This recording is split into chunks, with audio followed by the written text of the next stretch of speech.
Hi YouTube and fellow Doctor Who fans, it's me, I'm back again.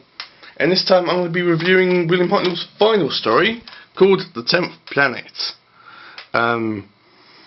This is a really good story. It's his first story to introduce the Cybermen to the show. They're really good. I like how they're designed in this as well. They're really different, like in the other appearances that they appear in the classic series, where they're wearing plastic masks, and in this one they're wearing stockings over their heads, so they seem more human than machine, if that makes sense. Also, they've got these ray guns here which they use as weapons, which detach from their armour and they can use to defend themselves, which is a unique way of them defending themselves rather than using their fists and brute strength.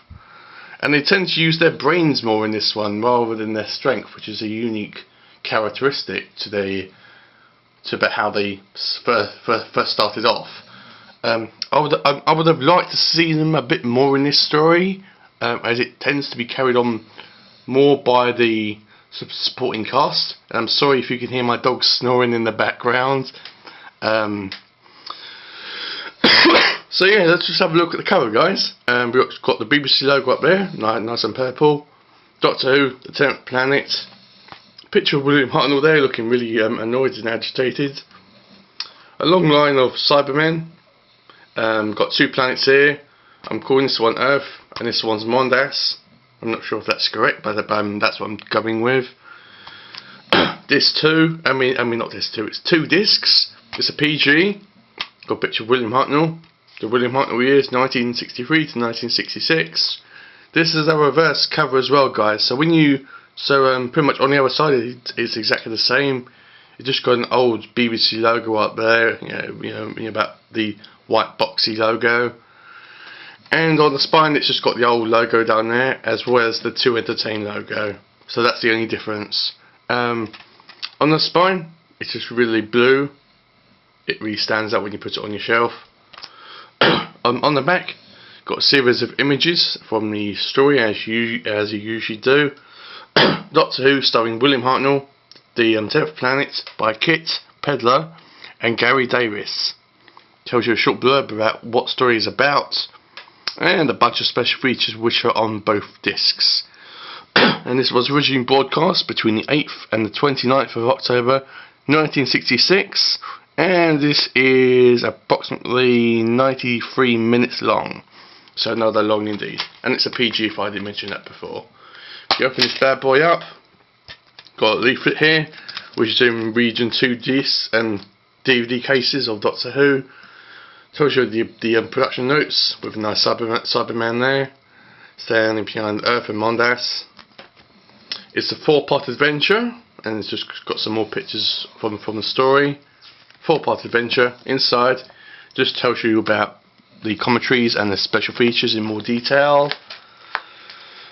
Disc 1 just has William Hartnell and a Cyberman, and Disc 2 has just got a bunch of Cybermen on it.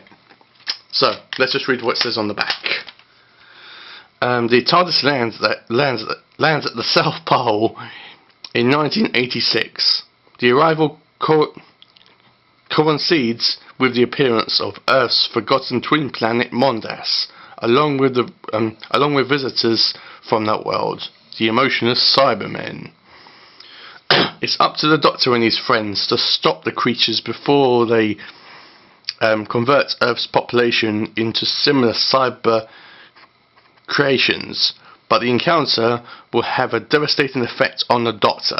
And underneath it just says, this DVD contains a brand new animated episode 4 or part 4, currently missing from BBC archives. So in plain English, parts 1, 2 and 3 are the original broadcast, parts 4 are animated. And yes, for fans who would like to know, the regeneration scene is done in animated form, but if you want to see the original broadcast of that regeneration scene, I would go and pick up the Lost in Time DVD box set or watch it on YouTube or wherever. But the regeneration scene is done in animated form. Let's just have a look at the special features. Obviously it's got commentary.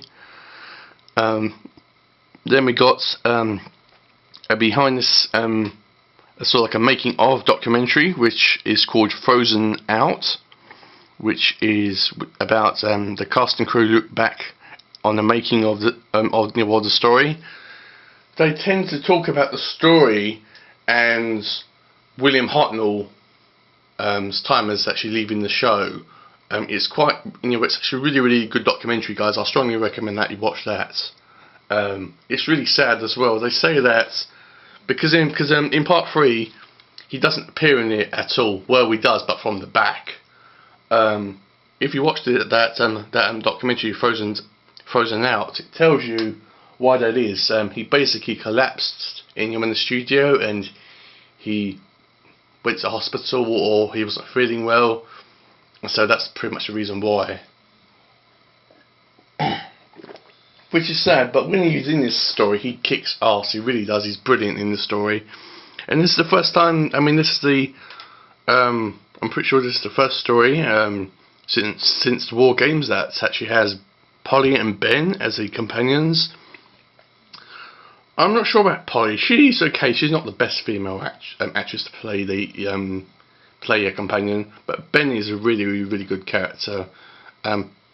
Possibly my second favourite to Ian, who was the original TARDIS member or crew member.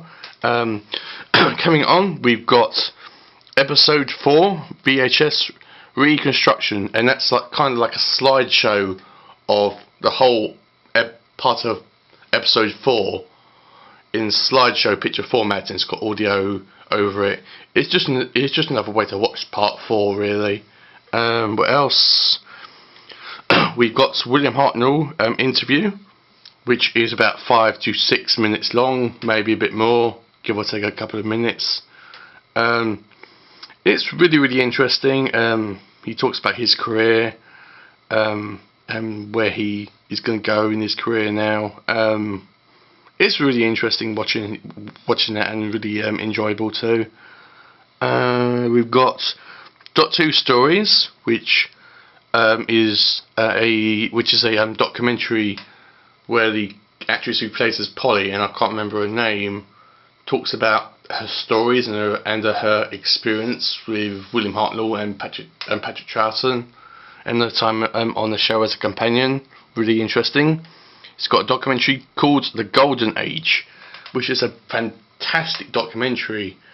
Possibly the best thing to actually watch on this disc, second to Frozen Out, obviously. And what Golden Age does, it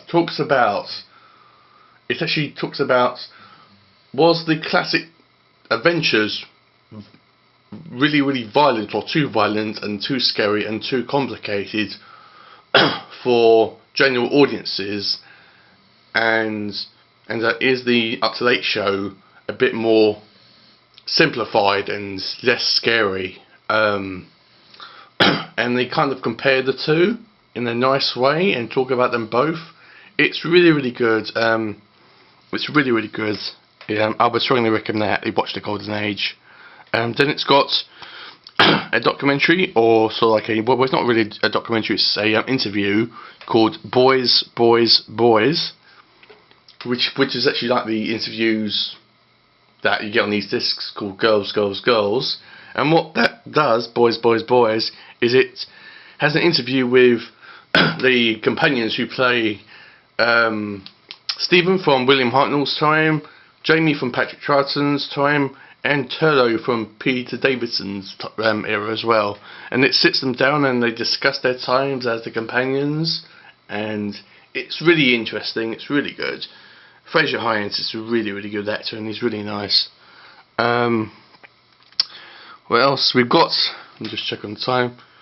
We've got a companion piece which tells you about the importance of Doctor Who companions, and a Blue Peter thing, which is really nice. And it's got a coming soon trailer as well, which is of the moon base. So that's it, guys. My next video will be of the the Tomb of the Cybermen, starring Patrick Troughton, the Second Doctor. I'll be doing that really soon, guys. If you like this, give it a thumbs up. Put comments down below, and I'll see you around whenever I finish Tomb of the Cybermen. See you around, guys. Bye.